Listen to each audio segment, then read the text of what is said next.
Hey, what's up everybody, it's your boy Prof and we're back with another TierZoo video. This is our Honey Badgers OP.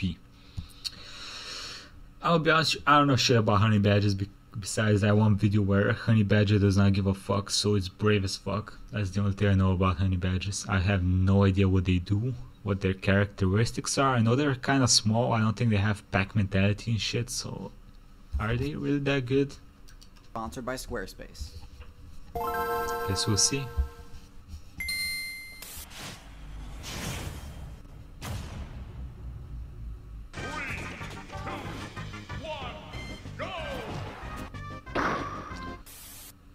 Honey Badgers, one of the most memed builds in the game. They have the reputation of being nearly indestructible, and also extremely bold when it comes to challenging other players to fights.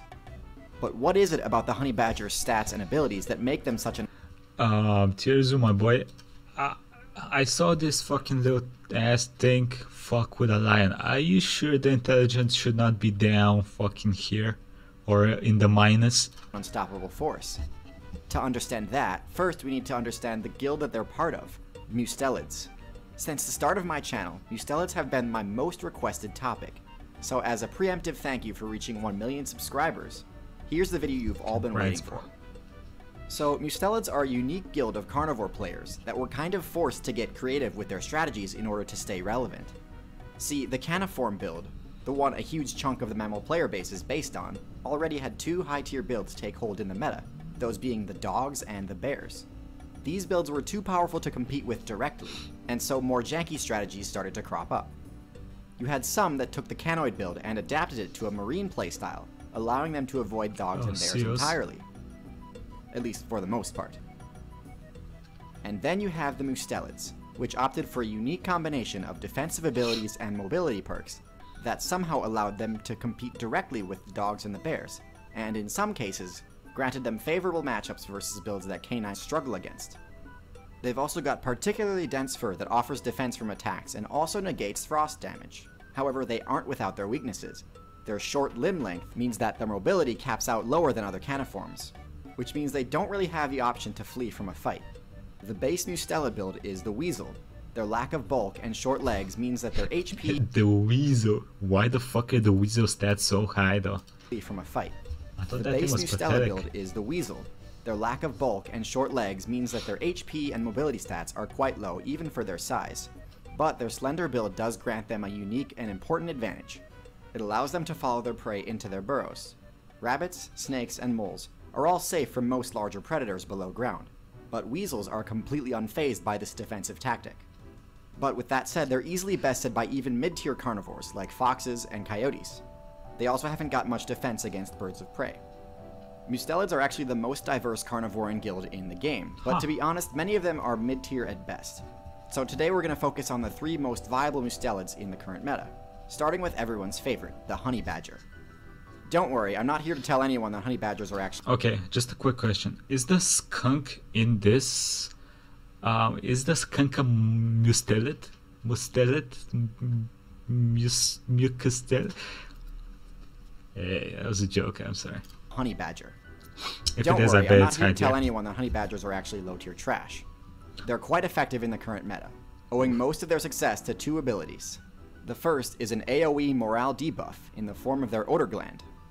Now, they don't have the same projectile capabilities that skunks do, but they can still create a noxious zone around them that inhibits aggressors. It's especially effective at pacifying large groups, making it extremely useful for dealing with the swarms of bees that they have to deal with when they're looking for honey.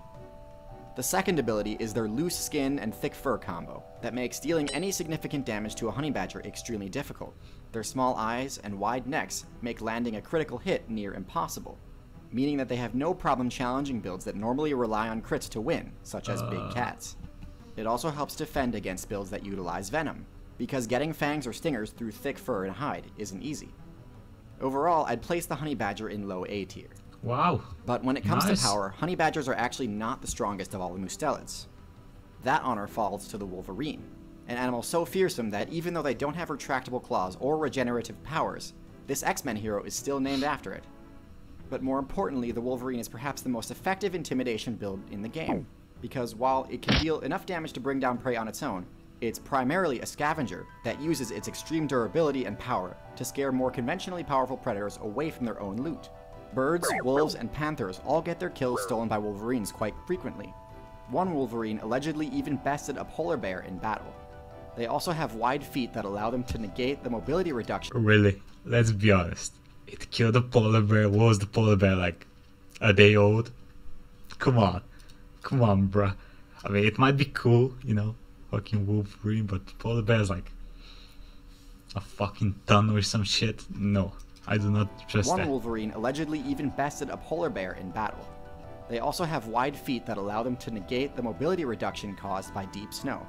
On top of all of this, they too have access to the same stink bomb AoE move that the honey badgers do. So they stink. In fact, their odor effect is so powerful that they've been nicknamed the stink bear, which is saying a lot considering bears are also one of the smelliest builds in the entire game. All this combined makes the Wolverine a top-tier Tundra survivalist class. But as tough as they are, there is one more Mustelid on our list that I rank even higher. The last build on this list is the most intelligent Mustelid, and also the only one that's fully aquatic, the Otter. Because of their special ability, Webbed Feet, otters get a huge... Really? Otters? I thought they were like just meatbags that eat wood and die.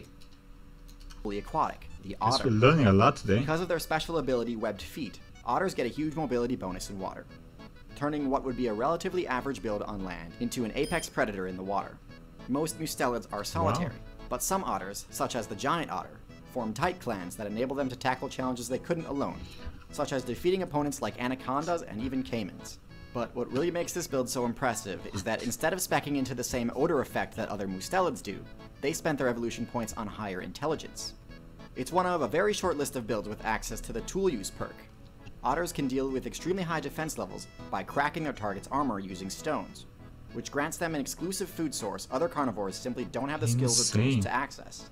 And because of all of this, it's otters that are the OP Mustelids, not honey badgers. Huh. Mustelids are often hunted by humans because of the fur that they drop when defeated. Not only is this fur completely hydrophobic, granting the wearer water and frost resistance, but it's also very sleek and elegant. But you know what else is sleek and elegant? The websites you can make using Squarespace. If you're looking to create a website but don't know where to start, Squarespace has you Okay, covered. buddy. Wow. Okay. Wolverines and fucking... Yeah. Shit. I didn't know any of this. I'm gonna be honest with you, I didn't know any of this. So this was really interesting for me. I enjoyed this video a lot. Let me know what y'all think about this down in the comments. Which of the 3 builds do you like best? I'm gonna be honest with you, the Wolverine looks cool as fuck. I just love that little fucking bitch ass boy fucking jumping on a polar bear, biting the fuck out of it. Can you imagine that situation? Like, what? A Wolverine is like, what, fucking 40 kilos max? And a polar bear is like, what, a ton, I think? Or 800 kilos? I don't know. It's pretty big. Like, how does that even happen? No, I don't believe that shit for a second. Let me know. Okay, English words. Let's do this again. Let me know down in the comments, do you think a Wolverine could ever beat a polar bear? A grown one, not a baby polar bear. And I'll see you next time. Everybody, like, comment, subscribe, and have a nice day. See ya.